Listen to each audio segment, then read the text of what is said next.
Hello, I'm Ron Charles. I write about books for the Washington Post, and this is the Book Report. Spring is finally breaking out, and there's a bushel of great new titles to consider.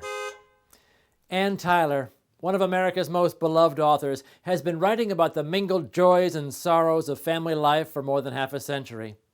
Her new novel, French Braid, follows Mr. and Mrs. Garrett, a Baltimore couple and their 3 children, starting in the 1950s and skipping across the decades right up to the era of the COVID pandemic.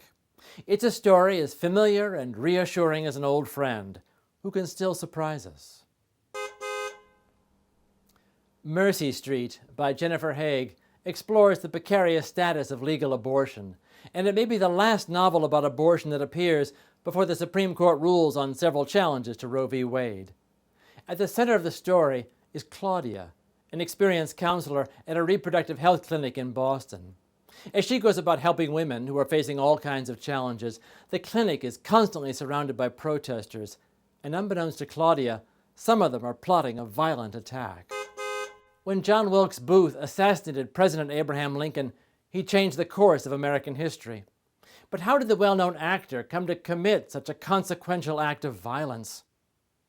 In her dramatic historical novel, Booth, Karen Joy Fowler reimagines the life of Lincoln's killer.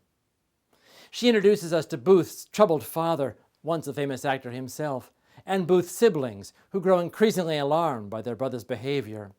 It's an epic story that captures the unstable passions that disrupt the Booth family and the disagreements that set the nation on fire. In 1997, Britain handed control of Hong Kong to the People's Republic of China.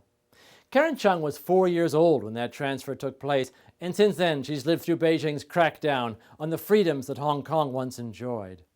In her new book, The Impossible City, Chung writes about the breakup of her family and her own struggles with depression at a time when her homeland was experiencing similarly wrenching challenges. This is an intensely personal memoir that's also an astute record of social and political turmoil in one of the most vibrant cities in the world.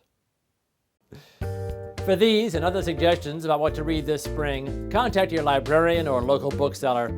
That's it for the Book Report. I'm Ron Charles. Until next time, read on.